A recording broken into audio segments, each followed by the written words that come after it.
Waiting for lecturer. నా మీద domestic violence ఎక్కువ అవుతుంది కాబట్టి నేను లా చేయదలుచుకున్నా అని చెప్పిండంట. అబ్బా ఏం చిన్నగా నవ్వుతున్నారు సార్. సో అట్లా చిన్ని నా కూతుర్ని స్కూల్కి పంపించి మా ఆయనని పరీక్ష రాపించుకొచ్చి బిజినెస్లు చేసి వంట చేసి నేను కూడా ఏదన్నా వేసి నెక్స్ట్ ఇయర్ బిజినెస్ ఒక సెటిల్మెంట్ చేసినాక నేను మా ఆయన కాలేజ్కి పోతే ఎట్లుంటుందా అని ఆలోచిస్తున్నా. అయిపోయిందా పరీక్ష? పాస్ అవుతావా?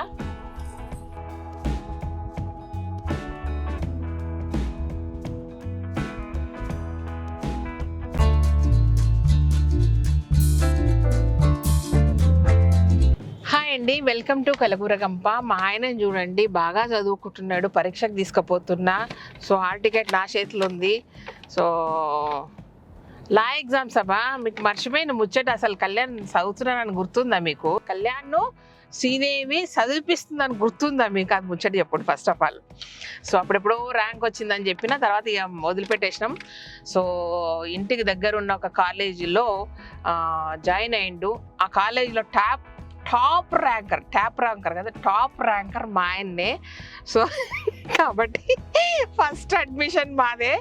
ఇంకా అడ్మిషన్ కూడా తీసుకోపోయినా నేనే దగ్గరుండి తీసుకొని పోయి జాయిన్ చేసి వచ్చిన. సో ఆఫీస్లో పోయి ఏందో నేను కూడా కూర్చోవచ్చా అని అడిగిన. ఇట్లా చూసిండ్రు మా ఆయనను కాలేజీలో జాయిన్ చెప్పి నీకు వచ్చినా అని చెప్తే ఇంకా నవ్విర్రు అనమాట వాళ్ళు. సో వాళ్ళ క్లాస్ వాళ్ళందరికీ చాలామంది వచ్చిండ్రు ఆ రోజు. వాళ్ళ ప్రిన్సిపల్ ఏం చేసిండంటే మమ్మల్ని నిలబెట్టి లంచ్ చేసిండు అనమాట. మేము 11 గంటలకు పోతే లంచ్ టైం దాకా నిలబెట్టి వాళ్ళు మాత్రం మంచిగా లంచ్ చేశారు. లంచ్ చేసినాక నేను అంటే నిలబడ్డా, కిందికి పోతున్నారు వాళ్ళ మేడమ్స్ అంట, నాకు తెలియదు కదా అప్పుడు. సార్ అంటే లోపల మీరైతే మంచిగా తిన్నారు, మమ్మల్ని అయితే నిలబెట్టి ఆకలి అవుతుందని చెప్పిన నేను వాళ్ళకు. తర్వాత తీరా చూస్తే వాళ్ళే ప్రొఫెసర్లు. ఆ రోజు కూడా కొన్ని క్లిప్స్ ఉన్నాయి, ఒకసారి యాడ్ చేస్తే చూసుకోండి. క్లాస్ రూమ్లో కూడా పోయినబ్బా నేను. సో అంటే మా ఆయన కూర్చున్న క్లాస్ మంచిగా ఉన్నాయి, ఆ బెంచ్లు ఎట్లున్నాయి, గోడలు ఎట్లున్నాయి, సో బోర్డు ఎట్లుంది.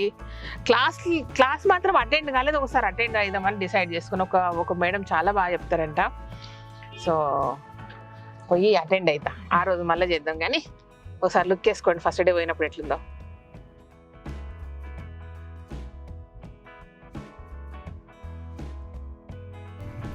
ఇదేనా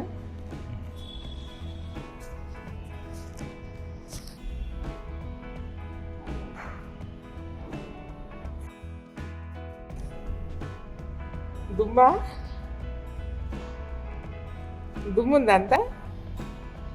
ఇది మా ఆయన చదువుకోబోయే క్లాస్. సో వాళ్ళకి చెప్పిన మా ఆయన భయపడతాడని జాయిన్ చేయడానికి వచ్చినని చెప్తే నన్ను కూడా పంపించారు క్లాస్కు. సో ముట్టుకుంటే దుమ్ము అంటే కళ్యాణ్కి అసలు తెల్ల బట్టలు వేసి పంపించదని అర్థమేడా. మొత్తం బస్సు కనబడుతుందా మీకు? ఇది సంగతి. Waiting for lecturer. ఈ ఫీలింగ్ ఏంటన్నా? ఇంత పెద్ద కాలేజీ ఇట్లాంటి క్లాస్ రూమా? అయ్యో. కళ్యాణ్ వాళ్ళ స్కూల్ కూడా చాలా పెద్దది, సర్వేల్ రెసిడెన్షియల్ స్కూల్. మా క్యాంపస్లో ఎట్లుంటాయి, ఎకరాలు ఉంటాయి. సో మళ్ళా పీజీ కాలేజ్ కూడా ఇప్పుడు ఓయూ క్యాంపస్ ఎట్లుంటుంది ఆ రేంజ్లో ఉంటుంది. జేఎన్టీయూ ఎట్లుంటాయి, ఏవి బ్యూటిఫుల్గా ఉంటాయి. అనవసరంగా ఈ కాలేజ్లో జాయిన్ చేసిన ఏదో దగ్గర అవుతుందని ఫెయిల్ చేస్తారంట. టాపర్ ఫెయిల్ అయితే కాలేజ్కి అవమానం. అట్లా అనట్లేదు బయట, ఇది కూడా పెద్దగా ఉంది కానీ క్లాస్ రూమ్ క్లాస్కి లేదు. లాయర్ కూర్చునే class room. Lawyer Kalyan fail చేస్తే పేపర్ కరెక్షన్ మళ్ళీ రీకరెక్షన్ చేపిస్తాం పైసలు కట్టి. ఈ కాలేజ్లో టాపర్ కళ్యాణే. 12 బాబు వచ్చినాం, 1:30 అవుతుంది. వాళ్ళు లంచ్ చేస్తున్నారు, ఇవే నిలబెట్టారు. న్యాయ పోరాటం ఎక్కడి నుంచి స్టార్ట్ చేయాలి? ఆయనకు ఆకలి అవుతుంది, కరెక్టేనా చెప్పండి? నిలబెట్టి వచ్చాక అడుగుతా ప్రిన్సిపల్. మా ఆయన కాలేజీ జాయిన్ చేయడానికి వచ్చినట్టు వాళ్ళు నవ్వుతారు, అది కూడా కనుక్కోండి. ఇట్లా అనమాట. అట్లా జాయిన్ చేసి వచ్చినాక అడపా దడపా బాగానే క్లాస్లోకి పోయిండు మా ఆయన. సో ఒక ఇన్సిడెంట్ చెప్పాలి మీకు. క్లాస్ వాళ్ళు అడిగినంటే ఎవరెవరు ఎందుకు చేస్తున్నారు అనేది ఒక రీజన్ చెప్పుకుంటూ ఉన్నప్పుడు మా ఆయన అన్నాడంట, నా మీద డొమెస్టిక్ వైలెన్స్ ఎక్కువ అవుతుంది కాబట్టి నేను లా చేయదలుచుకున్నా అని చెప్పిండంట. అబ్బా ఏం చిన్నగా నవ్వుతున్నారు సార్. అంటే ఫస్ట్ నా మీదనే వేస్తాడంట. సో అట్లా మొత్తానికి ఏంటంటే చూసి ఫస్ట్ ఇయర్ ఎగ్జామ్స్ అయిపోతున్నాయి. సో ఫస్ట్ సెమిస్టరా మళ్ళా అయ్యో నేను ఫస్ట్ ఇయర్ అనుకున్నా, 1 year అయిపోయిందేమో అనుకుంటున్నా. ఫస్ట్ సెమిస్టర్ ఎగ్జామ్స్ అవుతున్నాయి. 6 సార్లు పరీక్షలు రాయాలన్నా, 6 సార్లు ఇట్లా తీసుకుపోవాలన్నా నేను. అబ్బో పెద్ద బాధ్యత నాకు. సరే ఫస్ట్ సెమిస్టర్ ఎగ్జామ్స్ అవుతున్నాయి అనమాట. సో ఒక 2.5 ఏళ్ళు అయితే మా ఆయన లా చేసేసిండు అనమాట. అప్పుడు మీరు ఏమనొచ్చు, నన్ను వంటలక్క లాయర్ బాబు అని కూడా పేరు పెట్టుకోవచ్చు. బాగుంది కదా పేరు, వంటలక్క లాయర్ బాబు. అమ్మా నేను వంటలే చేస్తాను నేను. బాగాలేదు, ఇంకేదైనా అప్పటి వరకు కొత్త ఆలోచన వస్తుంది, కొత్త ఐడియా పెట్టుకుందాం, మనకు కొత్త పేరు పెట్టుకుందాం. ఓకే ఇదనమాట. సో హాల్ టికెట్ తీసుకురానికి పోయినప్పుడు మీకు చూపించలేదు. ఆల్రెడీ 2 ఎగ్జామ్స్ అయిపోయినాయి, ఈరోజు 3వ పరీక్ష. సో 3వ పరీక్షకు పోతున్నప్పుడు మీకు బిల్డప్ ఇస్తున్నా కానీ ఫస్ట్ ఎగ్జామ్కి పోదాం అనుకున్నప్పుడు ఇంట్లోకి ఎవరు వచ్చారు. సెకండ్ ఎగ్జామ్కు దగ్గర ఎంట పోయి అక్కడ కూర్చొని రాపించుకొద్దామని నా థాట్ అనమాట. ఆ రోజు ఏమైంది, ఈ రోజు కూడా ఇంకో పని మీద మధ్యలో డ్రాప్ అయిపోతున్నా, బట్ పికప్కు మాత్రం నేనే పోతున్నా. అయితే ఈరోజు పికప్ పోయినప్పుడు మీకు ఒక సూపర్ పాయింట్ చూపిస్తా, ప్లేస్ చూపిస్తా. అడిపోయి ఒకసారి ఛాయ్ తాగుండి, శ్రీదేవి చెప్పింది కాబట్టి ఛాయ్ తాగండి. సూపర్ ఛాయ్ ఉంది, నిజంగా చాలా బాగుంది అట టీ. ఈరోజు కూడా తాగిపిస్తావా పరీక్ష అయిపోయినాక? సో చూపిస్తాను నేను మీకు ఆ ప్లేస్, చాలా బాగుంది. ఈరోజు ఏంటి టాపిక్ అంటే రాజ్యాంగం అంట. ఓకే 2 అయిపోయినాయి కదా, అవేంటి? కాంట్రాక్ట్స్, ఫ్యామిలీలా. అంటే నా మీద ఎప్పుడు అయిపోయింది, నా బిజినెస్ మీద కూడా ఎప్పుడు చదివేసింది, ఇప్పుడు దేశం మీద పడ్డాడు ఈరోజు సంగతి. సో బట్ అంటే అట్లా చదువుతున్నాడు కదా, ఇన్ని రోజుల నుంచి చదువుతున్నాడు అనుకున్నాడు. పొద్దున్న లేచినప్పటి నుంచే అంతే. ఫస్ట్ ఎగ్జామ్ అయితే అస్సలు చదవలేడు. ఏదో చదువుకుంటాం, అబ్బా రేపు ఎగ్జామ్ ఉందంటే ఏం వద్దుపా అని బయటికి తీసుకుపోయి ఎక్కడెక్కడో పోయేసినాం. ఆ రోజు కూడా చాలా పనులు చేసుకొచ్చినాం, అనుకోకుండా అట్లా పోయి ఏం చదువు అనమాట అని తీసుకుపోయాను. ఎక్కడెక్కడో సికింద్రాబాద్ అంతా పోయి చాలా పనులు చేసుకొచ్చుకున్నాము. సెకండ్ టైం ఎగ్జామ్ మాత్రం ఒక్క పూట చదివినామా. ఎందుకంటే ఫస్ట్ ఎగ్జామ్లోనంట ఆర్టికల్స్ నంబర్లు రాయలేదంట, కథంతా రాసి వచ్చిందంట. మళ్ళీ కింద రాసి ఇచ్చినావా నోట్, ఆర్టికల్ నంబర్స్ గుర్తులేదు, తర్వాత రాస్తాను రాసి ఇచ్చినావా, తర్వాత చదువుకుంటాను రాసి ఇచ్చినావా. సెకండ్ ఎగ్జామ్లో మాత్రం ఆర్టికల్ నంబర్స్ రాసి ఇచ్చిందంట. సో ఒక పూట ఇదేమో పొద్దున్న లేచినప్పుడు చదువుతున్నాడు, నిన్న కూడా రాత్రి కూడా చదువు, రాత్రి 12 గంటలకు టీవీ చూసిండు. సో క్రికెట్ వస్తుందా, ఏమొస్తుంది, మ్యాచ్ ఏదో వస్తుంది కదా. అరే మా తొందరగా పడుకుంటాం, మంచి మన చిన్న స్కూల్ కాబట్టి తొందరనే పడుకుంటాము. చిన్ని ఫస్ట్ 4th క్లాస్కి పోయిందబ్బా ఈరోజు. సో అట్లా చిన్ని నా కూతుర్ని స్కూల్కి పంపించి, మా ఆయనని పరీక్ష రాయించుకొచ్చి, బిజినెస్ చేసి, వంట చేసి, ఎన్ని కష్టాలు కాదు, ఎన్ని కష్టాలు అన్నాను బా, ఎన్ని పనులు చేస్తున్నా, మల్టీ టాస్కింగ్ అదనమాట సంగతి. సో నన్నెవరు గుర్తించట్లేదు, మీరైనా గుర్తించకపోతే ఏ డైలాగ్ అది, మెచ్చుకోకపోయినా పర్లేదబ్బా, గుర్తించండి, మీరైనా గుర్తించండి. సో ఇదనమాట. కాలేజ్ కాడ కూడా పికప్ చేసుకున్న ఫస్ట్ డే కొంచెం లేట్గా పోయినా అని తిట్టిండు, 2వ రోజు జల్దీ పోయిన టైంకు. ఈరోజు ఇంకొంచెం ముందు పోదాము, బట్ మధ్యలో ఒక పని ఉందనమాట, అది సంగతి. ఓకే కాలేజ్ కాడ మళ్ళీ చూపిస్తా, నువ్వు చదువుకో. ఇప్పుడు డైలాగులు ఏమొస్తాయి అంటే, ఏం మాట్లాడుతున్నావు, పక్కన చదువుకుంటున్నాడు, డిస్టర్బ్ చేస్తున్నాడని మళ్ళీ తిట్లేదు మీతోటి. కాలేజ్ దాకా పోయినాక మాట్లాడుకుందాం, ఓకేనా? సరే బా, హాల్ టికెట్ నంబర్ ఇస్తా. పాస్ అయితే ఫెయిల్ అయితే పేపర్లు వేస్తారా మీ కాలేజీలో అని చెప్తారా? ఈ హాల్ టికెట్ చూడగానే ఒక ప్రౌడ్ మూమెంట్ ఏమొచ్చింది తెలుసు, చాలా హ్యాపీగా అనిపించింది. కింద కంట్రోలర్ ఆఫ్ ఎగ్జామినేషన్ అని మా క్లాస్మేట్ శ్రీనగేష్ సిగ్నేచర్ అనమాట. సో మా క్లాస్మేట్ ఇప్పుడు controller of examination Osmania university Srinagesh. So మా ఆయన హాల్ టికెట్కు సంతకం అనమాట. పెట్టిన నేను ఇది తీసి స్క్రీన్ షాట్ తీసి thank you so much your signature sir and your autograph sir and proud of you అని పెట్టిన అనమాట. మా శ్రీనాగేసి అని పెట్టేసి ఒకటి థ్యాంక్ యూ అని. ఇది అనమాట సంగతి. అట్లా మన క్లాస్మేట్స్ మన ఎగ్జామినేషన్ కంట్రోలర్లో ఏదాకా మనం చదువుకుంటూనే ఉండొచ్చు అనమాట. నేను కూడా ఏదన్నా వేసి నెక్స్ట్ ఇయర్ బిజినెస్ ఒక సెటిల్మెంట్ చేసినాక నేను మా ఆయన కాలేజ్కి పోతే ఎట్లుంటుందా అని ఆలోచిస్తున్నా. బెంజ్ కార్లో college Osmania university Benz car కొని. బెంజ్ కార్ అంటే ఏముంటుంది? సర్లే ఇప్పుడు చదువుకు తర్వాత చెప్పించుకుంటే బెంజ్ కార్ స్పెషాలిటీ. నాకు కార్ డ్రైవ్ చేసేదాకా కార్ అంటే ఒకటే. ఫస్ట్ నేను అడిగింది నానో కార్ అనమాట, ఎందుకంటే నాకు కంట్రోల్ ఉంటుంది అన్న ఒక ఫీలింగ్ తోటి అడిగిన.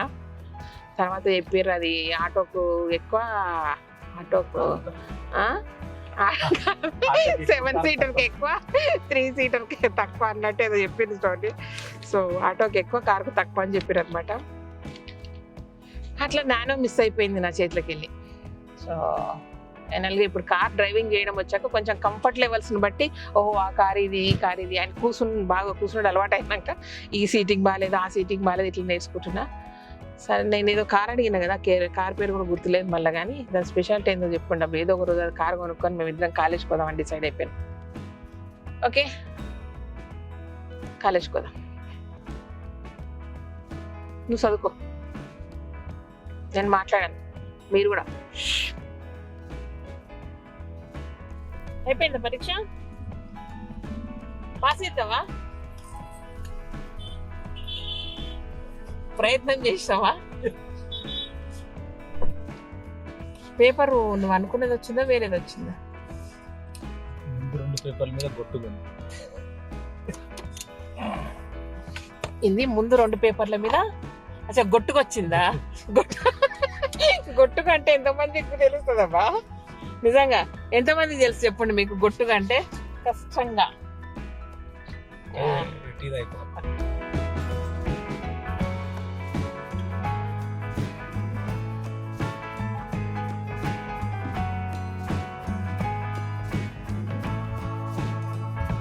సో ఏమన్నావు? ఆ పిల్లని నువ్వు ఆటో డ్రైవర్ అనుకున్నది అంటే వెయిట్ చేస్తున్న కార్ కోసం. 10 మంది వచ్చారు, అందులో 8 మంది కాలేజ్ అబ్బాయిలు, 2 అమ్మాయిలు. ఆ పొరగాలు వచ్చి నన్ను చూసి వీడు కాదులేని వెళ్ళిపోయారు. 2 అమ్మాయిలు మాత్రం ఆటో వస్తామని అడుగుతున్నారు. ఎందుకంటే 2 అమ్మాయిలకి అంటే ఆటో డ్రైవర్లకి ఏమో అట్లా భాష తయారవుతుంది. అంటే నా వైట్ గడ్డ చూసి అనుకుంటారు అంకుల్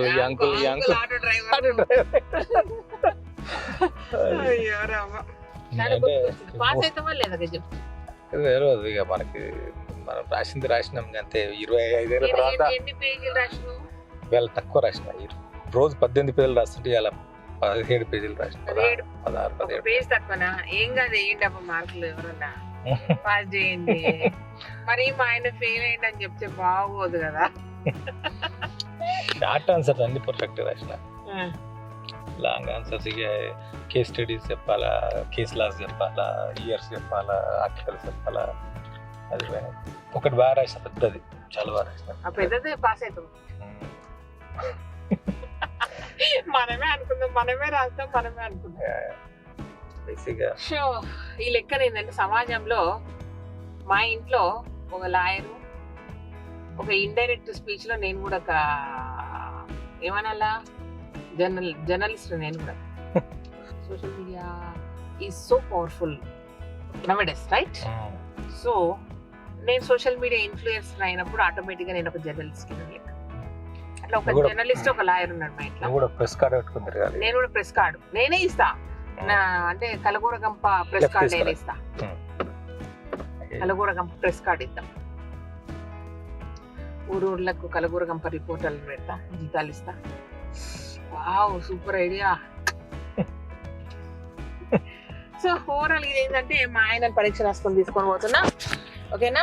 పాస్ అయినాక రిజల్ట్స్ వచ్చినాక మళ్ళీ చెప్తాబా ఎన్ని పాస్ అయ్యింది, ఎన్ని ఫెయిల్ అయింది, మళ్ళీ ఎన్ని సప్లిమెంటరీలు రాయాలి, ఎంత మళ్ళీ ఫీజు కట్టాలా. సో అవి నేను చెప్తా. ఇట్లా రోజు వచ్చి రోజు రాపించుకొని రోజు తీసుకొని పోతున్నా. ఒకటే ఒక కోరిక తెలియదు, సైకిల్ ఇప్పించి సైకిల్ మీద అన్నం డబ్బా కట్టించి కాలేజ్ పంపించడం మాత్రం కోరిక తీరలేదు.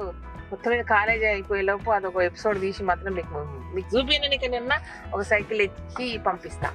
నా చిన్న కూతురేమో మా నాన్నకు బైక్ ఇప్పిమని అడుగుతుంది. అది సో ఇప్పియనని చెప్పేసిన. మీ ఆయనలకు ఇప్పించుకోండి, మా ఆయనకి నేను ఇప్పియనని చెప్పేసిన. అవసరమైతే ఇంకో మంచి కార్ ఇప్పిస్తా అని చెప్పి. సైకిల్ శ్రీమంతుడు సైకిల్ శ్రీమంతుడు. ఓకే, కారు మంతుడు నడుచుకుంటూ కూడా పోవచ్చు. మా ఇంటికి దగ్గరనే ఉంటది కాలేజ్. ఒక పని మీద వచ్చినాం బాబా. ఈ ఏరియాలో పరీక్ష అయిపోయింది కదా, చాయ్ తాగినాం. ఒక కంపెనీ ఎవరు ఏమని మొన్న వచ్చిన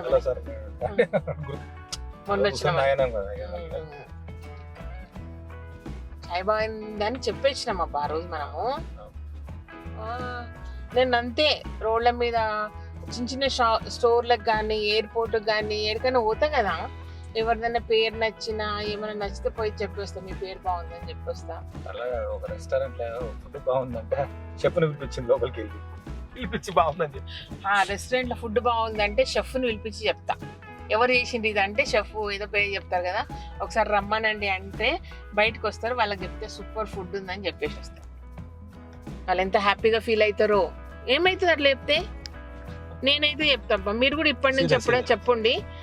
ఎక్కడైనా ఎన్ని రెస్టారెంట్ పోయినా, ఎక్కడైనా సరే, ఒక హాస్పిటల్కి పోయినా, ఒక సూపర్ మార్కెట్కి పోయినా, సంథింగ్ ఎవరో ఒకరు డిఫరెంట్గా కనబడతారు, మనకు భలే చేస్తున్నాడే అనిపిస్తుంది. వాళ్ళకి మాత్రం సూపర్ చేస్తున్నావు అని చెప్పేసి వస్తా. అండ్ ఎవరిదన్నా పేరు బాగుంటే కూడా, నాకు శ్రీలంక ఎయిర్పోర్ట్లో ఒక సెక్యూరిటీ ఆఫీసర్ పేరు నచ్చింది. సో ముందుకు వచ్చి మళ్ళీ వెనకకు పోయిన విడిచిపెట్టిపోయారు రాను. మళ్ళీ ఆ గేట్లకి వెళ్ళి లోపలికి పోయి మీ పేరు చాలా బాగుందని ఇంగ్లీష్లో చెప్పొచ్చిన. ఏం చెప్పినాను మాత్రం అడగకండి. ఆ అమ్మాయి పేరు తిలోత్తమ, నాకు స్టిల్ గుర్తుంది. సో అక్కడ ఇక్కడ ఉంటుంది కదా, ఇక్కడ బ్యాడ్జ్ మీద ఉండే మరి తిలోత్తమ అని, మీ పేరు చాలా బాగుందని చెప్పిన. అదనమాట విషయం. అందుకే మీరు నన్ను అప్పుడప్పుడు మెచ్చుకుంటుంటారని అనుకుంటున్నా. సో ఓకేనా, ఈ ఘట్టం ఇంతటితో ముగిద్దాం. పని మీద వచ్చినాం, బయట పనులు ఉన్నాయి. సో పెద్ద పని మీద వచ్చినప్ప ఈ పని చేస్తే కూడా మీరు మెచ్చుకుంటారు. ఓకే, ఇట్లా మెచ్చుకుంటూనే ఉండండి. అర్రే కళ్యాణ్ నగర్, మా ఆయన నగర్, నువ్వెప్పుడు కట్టించినావు అబ్బా? ఇప్పుడు నీ పేరు మీద ఒక పెట్టుకున్నావు, ఇంత ఆస్తుంది నాకు ఎప్పుడు చెప్పలేవు. ప్రాపర్టీలు అన్ని దాచిపెట్టుకున్నాడు మా ఆయన. సత్యం. సో ఇదన్నమాట విషయం. Thank you so much. ఈ వీడియో నచ్చినట్టయితే సబ్స్క్రైబ్ చేయండి, లైక్ చేయండి, మీ ఫ్రెండ్స్ ఫార్వర్డ్ చేయండి. కళ్యాణ్ పాస్ కావాలని దేవునికి బాగా మొక్కండి. ఓకేనా? బాయ్ చెప్పు, బాగా మొక్కుతారు. బాయ్.